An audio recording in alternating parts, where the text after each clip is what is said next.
Apa yang Masya Allah ya. Makasih Kak Fitri.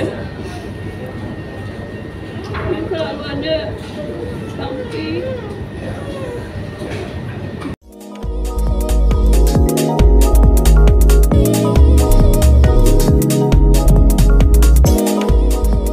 Ya, hari ini kegiatannya konsul pasca operasi istri saya di Dr. Anissa. Terima kasih dok, waktunya yang selalu.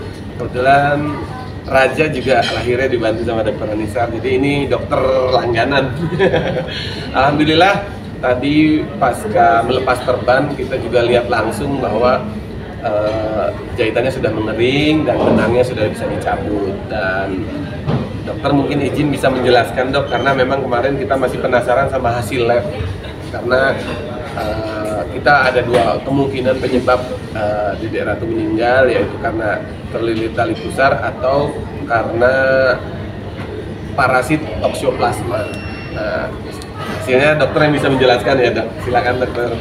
Terima kasih.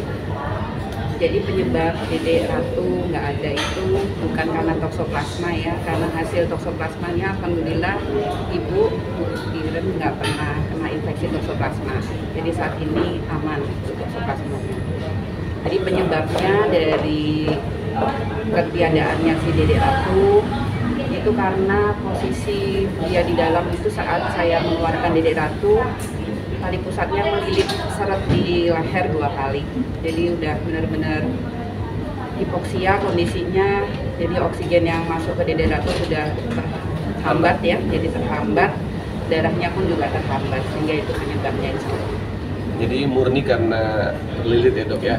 Betul. Hasil labnya negatif ya dok? Untuk toksoplasmanya negatif, jadi nggak pernah terkena infeksi toksoplasma. Biasanya yang terkena toksoplasma itu seperti apa sih dok? Ada gejala nggak sih dok? Biasanya di trimester awal, tergantung kapan terkena infeksinya. Jadi bisa dari trimester awal, kedua atau ketiga.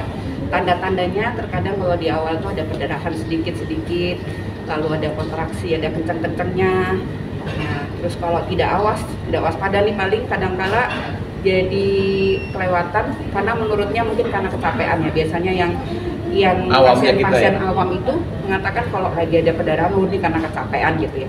Seharusnya kita harus waspada bahwa belum tentu. Jadi penyebab utama perdarahan ataupun di luar waktu haid ya. Jadi sedang hamil ada perdarahan itu harus waspada.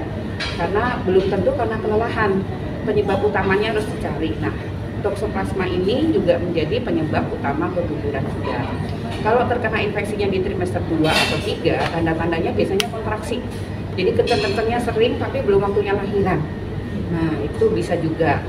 Kalau sudah ada tanda seperti itu, ya ibu hamil harus waspada juga. Apalagi kalau gerakan si janin mulai berkurang nih. Jadi yang bisa diwaspadain ibu hamil di rumah itu harus memantau gerakan janin di dalam perutnya. Jadi harus mau meluangkan waktu untuk menghitung. Biasanya per berapa jam? Jadi lazimnya ya memang tidak ada patokan kayak harus sekian gitu ya. Tapi pada umumnya 2 jam itu bayi bergerak tuh minimal 10 kali. Per 2 jam? Per 2 jam. Cuman kan belum tentu, misalnya dia tidur, kan bayi juga tidur ya di dalam itu. Si janin itu juga mengalami tidur juga di dalam. Biasanya janin tidur 20-40 menitan, paling lama tidurnya 1,5 jam. Itu kalau lagi tidur tidak bergerak.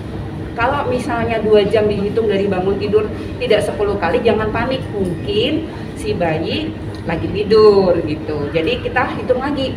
Jadi dalam 1 hari sejak ibu bangun tidur dari ibu hamil itu, kalau sudah trimester kedua, terutama di atas 20 minggu, itu sudah terasa banget kan gerakan janin. Itu harus rajin menghitung supaya kita tahu, oh ada masalah nih dengan kehamilan, gerakannya berkurang. Jadi kalau misalnya contoh nih kena lilitan tali pusat itu, jadi kan dia sedikit hipoksia kan ya. Nah itu gerakan juga berkurang. Nah kalau gerakan berkurang, misalnya si ibu udah waspada kan cepat kontrol, tidak harus menunggu waktu kontrol berikutnya gitu. Tapi biasanya masih bisa tertolong nggak sih dok kalau sudah terinfeksi toksoplasma? Apakah ada obat atau memang gimana dok?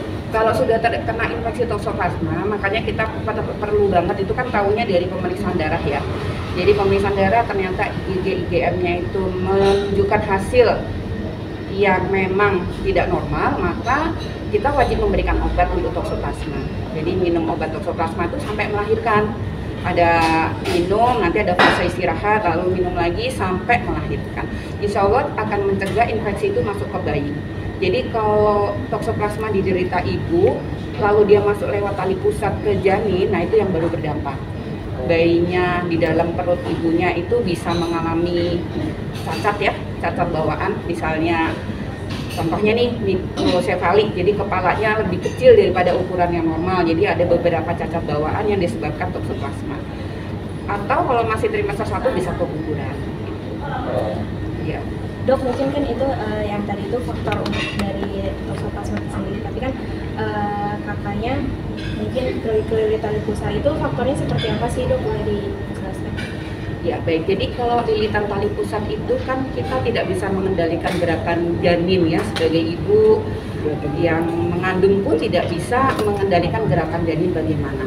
Kalau tali pusat di dalam itu dia melakukan gerakan-gerakan yang aktif lalu muter-muter ya, akhirnya terjadilah lilitan di leher. Nah itu memang kan tidak bisa dikendalikan oleh manusia, itu kuasanya pencipta kita, iya betul.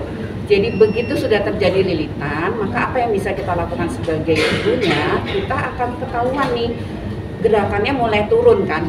Jadi tidak sampai 10 kali dalam 2 jam, berarti udah waspada, oh nih dia tidur atau enggak, maka kita menghitung lagi.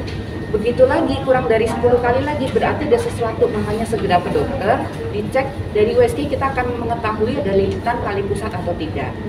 Saat sudah ketahuan lilitan tali pusat tapi iramanya jantungnya masih oke, lalu aliran darah masih oke, nggak masalah. Karena kan lilitan tali pusat itu tidak semuanya menyebabkan bayi meninggal. Jadi kadang-kala lahiran normal pun kondisi lilitan tali pusat bahkan 3 kali, tapi karena tali pusatnya panjang banget, bayinya masih selamat. Banyak juga sih yang bisa lahiran normal dengan lilitan tali pusat 3 kali juga ada. Tapi mungkin selain menghitung gerakan janin, ada cara lain nggak mungkin yang bisa menghindari hal tersebut atau seperti apa? Kalau untuk menghindari lilitan itu yang seperti yang tadi saya sampaikan itu kita tidak mempunyai kekuatan untuk bisa mencegah ya. Paling yang bisa kita lakukan sebagai ibu hamil bisa berkomunikasi dengan dede, yaitu yang bisa, jadi dia kan sudah mulai mendengarkan ibunya, kalau ibunya bicara itu mungkin salah satu diedukasikan ke si janin di dalam rahim ya. Tapi sekali lagi kita pun bergerak seperti ini itu bukan karena kita yang bergerak, tapi Allah yang menggerakkan. Tangan saya naik begini pun karena Allah yang menggerakkan.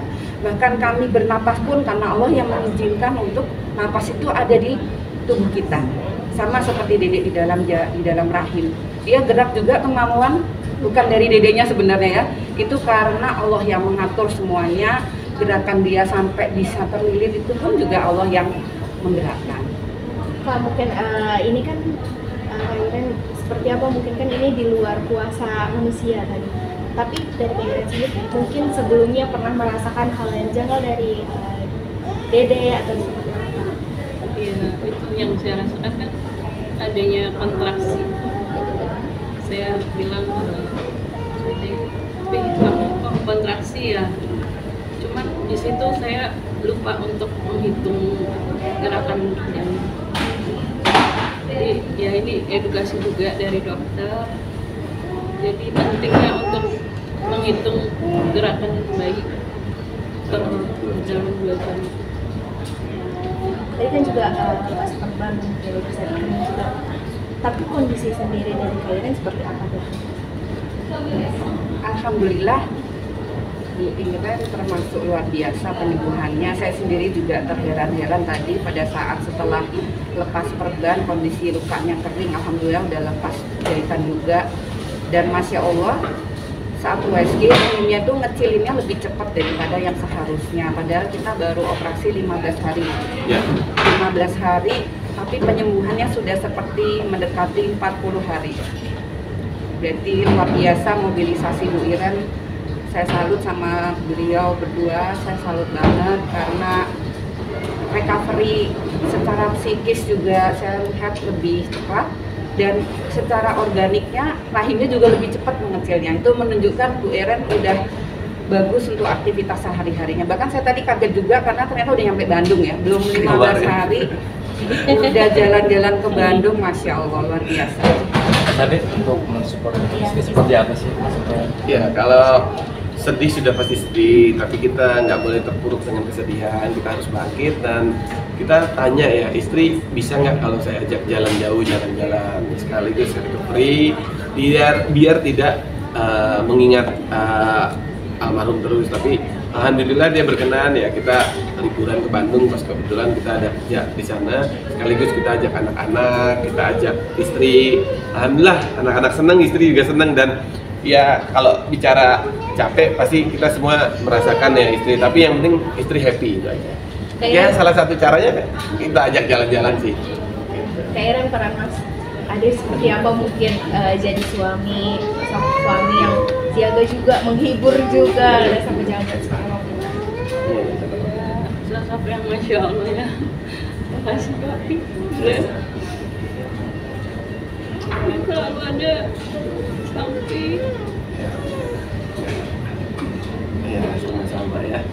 Jadi saya pasca istri operasi harus bisa menjadi sosok istri ya, karena yang mandiin anak, yang gantiin pampers, yang nyuapin makan, bahkan nyuapin istri, ya alhamdulillah bisa. Selagi saya masih bisa, ya saya lakukan gitu. Jadi penyemangat saya adalah anak-anak untuk kesembuhan istri gitu. Anak-anak happy dan dia seneng ini Raja terutama nih, mana-mana saya gendong dan dia maunya sama saya aja, dan alhamdulillah istri juga terbantu lah ya, semua karena Allah. Tapi melihat kesembuhan istri, semangat istri untuk sembuh tuh ikut bahagia.